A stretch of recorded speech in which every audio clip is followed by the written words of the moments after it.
जाट जाट समुदाय से deputy CM का मतलब तो कोई बनता ही नहीं ना। हुड्डा जब बोलते हैं तो वो कहते हैं कि कोई और बड़े ना बने, चीफ मिनिस्टर तो मैं ही हूँगा। ये अपने आप को मुख्यमंत्री मानते हैं और चार दूसरी जो बिरादरियां हैं या कास्ट हैं उनके लोगों को कह रहे हैं कि हम इनको डिप्टी चीफ मिनिस्टर बनाएंगे। SRK और B अगर इकट्ठा चलेंगे तो हमसे लड़ाई मजबूती से लड़ सकेंगे और उसका शाहरुख खान अलग खड़ा होगा और B अलग खड़ा होगा तो उसका फायदा हमारे को ज्यादा मिलेगा, ये मैं मानता हूँ। भूपेंद्र सिंह हुड्डा जो पूर्व मुख्यमंत्री है उनकी तरफ से एक बयान आया है। पहले तो उन्होंने कहा था कि 4 उप मुख्यमंत्री बनाएंगे, आज उन्होंने कहा था 4 उप मुख्यमंत्री में एक महिला उप मुख्यमंत्री बनाई जाएगी। अगर किसी जाट को सीएम नहीं बनाया जाता तो वो जाट उप मुख्यमंत्री की कुर्सी पे बैठेगा। देखिए सियासी तौर पर कैसे देखते हैं? मैं सियासी तौर पे नहीं, मैं दोनों तौर पे बताता हूँ। भूपेंद्र सिंह हुड्डा जी को उस समय इसी भाषा का प्रयोग करना चाहिए था।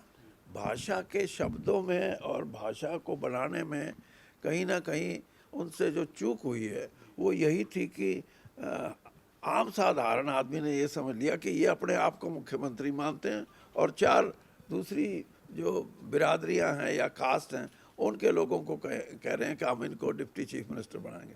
आज भाषा में उन्होंने सुधार किया है, तो मैं ये समझता हूँ कि आगे भी ठीक शब्दों का इस्तेमाल करेंगे तो ठीक रहेंगे, गलत शब्दों का इस्तेमाल करते हैं तो पार्टी को तो नुकसान होता है, भूपेंद्र सिंह हुड्डा जी को भी नुकसान होगा। कॉन्फ्लिक्ट को कैसे देखते हैं सर? कांग्रेस में जो कॉन्फ्लिक्ट है, हमारी शैलजा कुछ कहती है। मैं इस कॉन्फ्लिक्ट के बारे में, मैं तो बहुत 42 साल कांग्रेस में रहा हूँ ना। कांग्रेस सत्तासीन पार्टी रही है और हरियाणा में भी 56 साल में कांग्रेस ने लगभग 40 साल तक कांग्रेस का राज रहा है।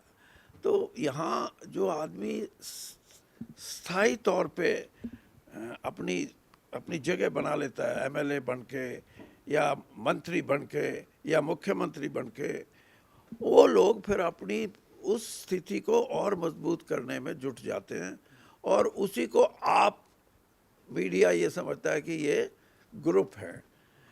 ये उनकी अपनी शक्ति मजबूत करने की एक कवायद है। मैं इसको ग्रुप, क्योंकि मैंने भी यही लड़ाई मैं भी लड़ता था जब मैं कांग्रेस में था, तो मैं इसको ग्रुप की लड़ाई नहीं मानता।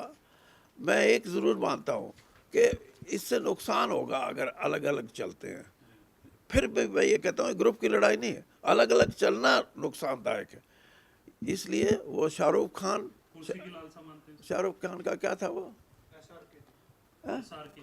हाँ SRK और B अगर इकट्ठा चलेंगे तो हमसे लड़ाई मजबूती से लड़ सकेंगे और उसका शाहरुख खान अलग खड़ा होगा और B अलग खड़ा होगा तो उसका फायदा हमारे को ज्यादा मिलेगा, ये मैं मानता हूँ। सर हुड्डा साहब ने ये कहा है कि जाट डिप्टी सीएम बनेगा, तो इसका मतलब उन्होंने खुद की जो मेंबरशिप की जो सीएम का जो कैंडिडेट था उससे कहीं ना कहीं विमुख हुए हैं। क्या पार्टी का दबाव है? भैया मैंने अभी बता दिया, वो शब्दों का हेरफेर था और कुछ नहीं। शब्दों का हेरफेर कैसे होगा सर? उन्होंने कहा कि जाट समुदाय से डिप्टी सीएम जाट समुदाय से डिप्टी सीएम का मतलब तो कोई बनता ही नहीं ना। हुड्डा जब बोलते हैं तो वो कहते हैं कि कोई और बड़े ना बने, चीफ मिनिस्टर तो मैं ही हूँगा। नहीं, आज उन्होंने जो कहा है, आज उन्होंने कहा है कि जाट समुदाय से भी डिप्टी सीएम बन सकता है। नहीं, ये यही तो यानी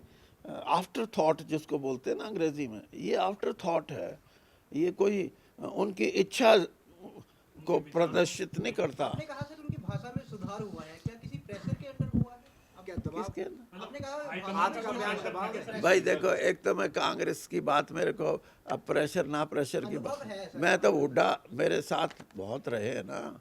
उनकी भाषा की शुद्धता अशुद्धता, भाषा उनको बोलना क्या है मैं बहुत अच्छी तरह जानता हूँ। वहाँ कहीं ना कहीं शब्दों का ठीक नहीं थे, आज उन्होंने अपने शब्द ठीक कर लिए। पॉलिटिकली कहीं गलती हो जाए तो मान लेनी चाहिए, क्या है।